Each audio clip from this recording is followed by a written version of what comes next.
Hello guys, welcome back to my channel. আজকের ভিডিওতে আমি যে টপিকটা নিয়ে ডিসকাশন করব সেটা হচ্ছে আজকে স্টক মার্কেট কীরকম পারফর্ম করলো এবং আগামী দিনের জন্য আউটলুকটা কি হবে এবং কিভাবে আপনি আগামী এই 3-4 দিন ইলেকশন রেজাল্টের আগে আপনার কি করা উচিত, কি করা উচিত নয়। স্টক মার্কেটে কাজ করতে গেলে প্রথমেই একটা জিনিস জেনে রাখবেন যে আপনার প্রথম উচিত হচ্ছে যে কি করা উচিত আর কি করা উচিত নয় এই বিষয়টা জাজ করা, এবং তার সাথে কখন কি করা উচিত সেই বিষয়টাও জাজ করা। ফর এক্সাম্পল, আমি দেখেছি মানে এমন অনেক সুইং ট্রেডার আছেন যারা ইন্ট্রাডে ট্রেডিংকে ঘৃণা করেন, আবার এমন অনেক ইন্ট্রাডে স্টক প্লেয়ার আছেন যারা অপশনকে ঘৃণা করেন।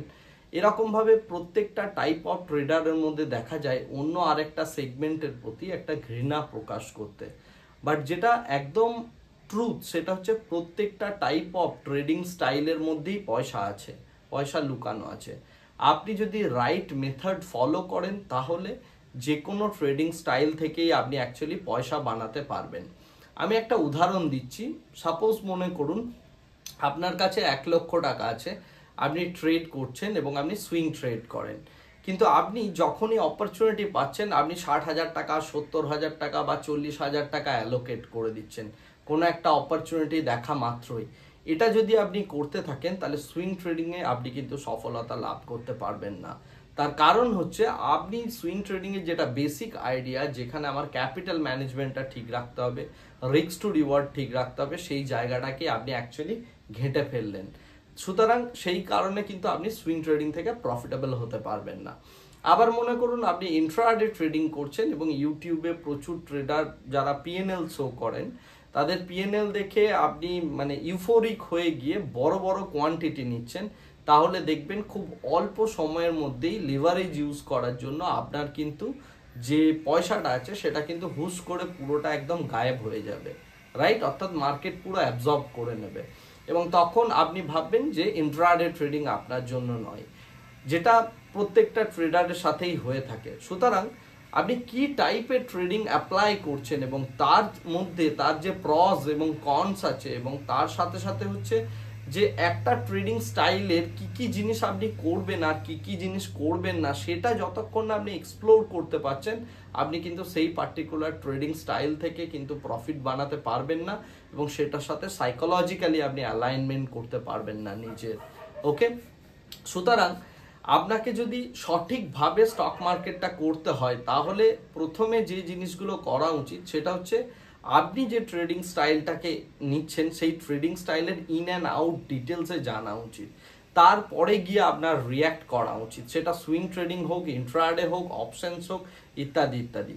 আজ থেকে 2 বছর আগে অপশন মার্কেটের একটা বিশাল বড় ক্রেজ ছিল এবং প্রত্যেকেই যতজন ট্রেডার আছেন ইউটিউবে সবাই মোটামুটি ভাবে আপনি যদি দেখেন অপশনকে ট্রাই করেছে, বাট অনেকেই সফল হয়েছেন, অনেকেই বিফল হয়েছেন। বিফল হওয়ার বা সফলতা না পাওয়ার ভাগটা অনেক বেশি, এটা ট্রেডিং এবং অন্য যে কোনো প্রফেশনাল রিয়েলিটি। তো সেটা যখন হয়নি সেই সমস্ত ট্রেডাররা ধীরে ধীরে সুইং ট্রেডারে পরিণত হয়ে গিয়েছেন।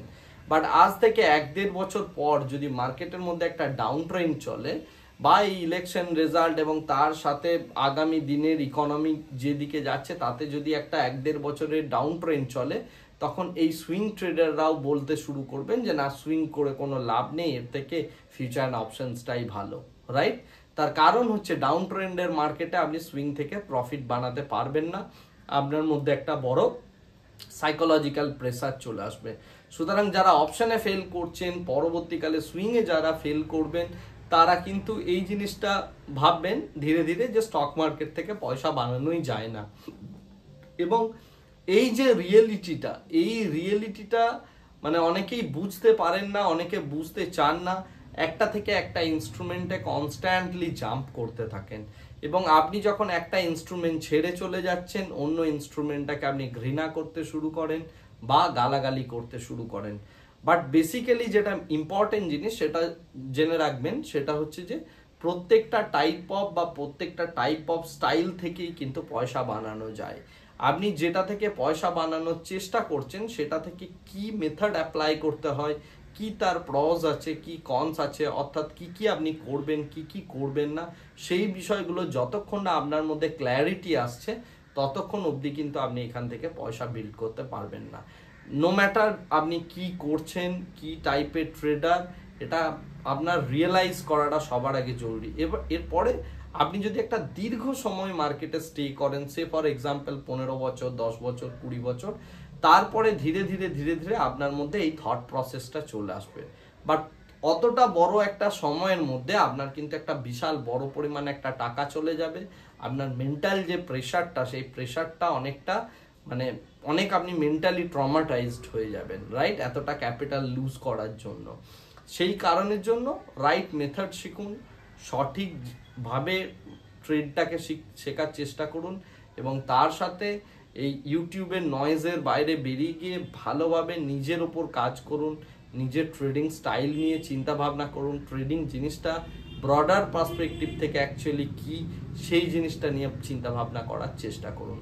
যদি আপনি এইভাবে ওয়ার্ক করেন নিজের ওপর, তাহলে একটা আপনি ভালো সফলতা লাভ করবেন। যাই হোক, আর বেশি জ্ঞান না দিয়ে গতকাল যে স্টকগুলো দিয়েছিলাম সেগুলোর একটু পর্যালোচনা করা যাক। গতকাল আমি কিছু স্টক দিয়েছিলাম, সেই স্টকগুলো আজকের ডেটে দুর্দান্তভাবে পারফর্ম করেছে। কিছু স্টক তো খুব সুন্দরভাবে একদম ওপেনিং থেকেই সুন্দরভাবে ডাউন ট্রেন্ডে চলেছে এবং সেগুলোতে খুব ভালো পয়সা তৈরি হয়েছে।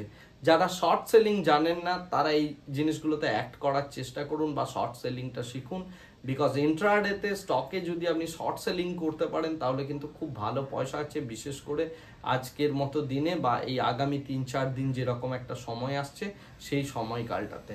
উদাহরণস্বরূপ বলতে গেলে যে জিনিসটা দেখা গিয়েছে সেটা হচ্ছে, আমি গতকাল দিয়েছিলাম কামিন্স ইন্ডিয়া, যেটা মোটামুটি 6.5%-এর কাছাকাছি র্যালি, KIOCL 6.5%-এর কাছাকাছি র্যালি, এছাড়া সঞ্জীবন যার মধ্যে মোটামুটি 4.5%-এর মতো একটা গ্যাপ ডাউন ওপেনিং হয়েছিল এবং তারপরে একটা কনসলিডেশনই দেখা গিয়েছে মূলত।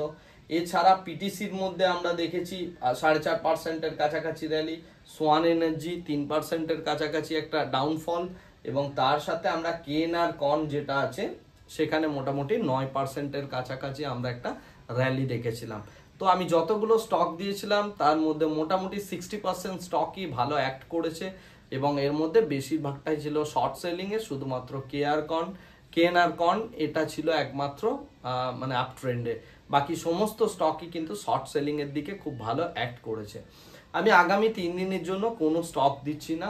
আগামী 3 দিনের জন্য এই কারণেই দিচ্ছি না, তার কারণ হচ্ছে যে আগামী 3 দিনের মধ্যে আমাদের ইলেকশনের একটা আউটকাম বেরোবে, অর্থাৎ ইলেকশনের রেজাল্ট বেরোবে সামনের বুধবার।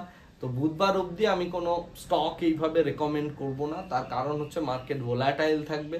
আমি যেটাই বলি না কেন, রাইটলি যদি অ্যাক্ট না করতে পারেন তাহলে সেখানে কিন্তু একটা ভালো লসের প্রবণতা রয়েছে। এবং ইলেকশনের মধ্যে আপনি কিভাবে খেলবেন সেটা নিয়ে আমি আগামী কোনো ভিডিওতে ডিসকাশন করব। এবং তার সাথে যেটা ইম্পর্টেন্ট কথা, আজকের মার্কেটে দেখা গিয়েছে মেটাল যে সেক্টরটা আছে সেটা মোটামুটি 3%-এর কাছাকাছি ডাউন। এছাড়া Nifty IT 2% down, Nifty pharma 1.8%-এর কাছাকাছি ডাউন।